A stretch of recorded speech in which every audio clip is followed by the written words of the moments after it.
Patay ang isang salon owner matapos pagbabarilin sa General Santos City.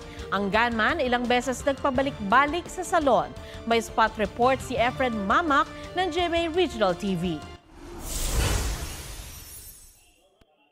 Nagulat ang mga nasa loob ng salon na ito sa General Santos City nang pumasok ang lalaking ito.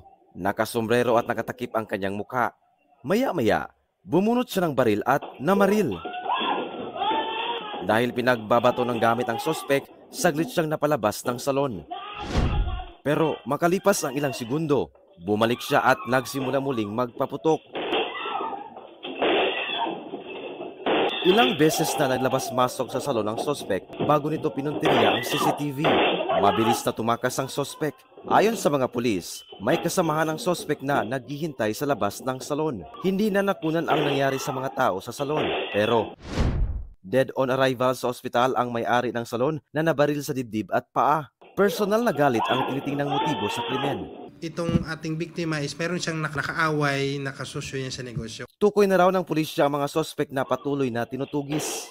Efren Mamak ng GMA Regional TV, nagbabalita para sa GMA Integrated News.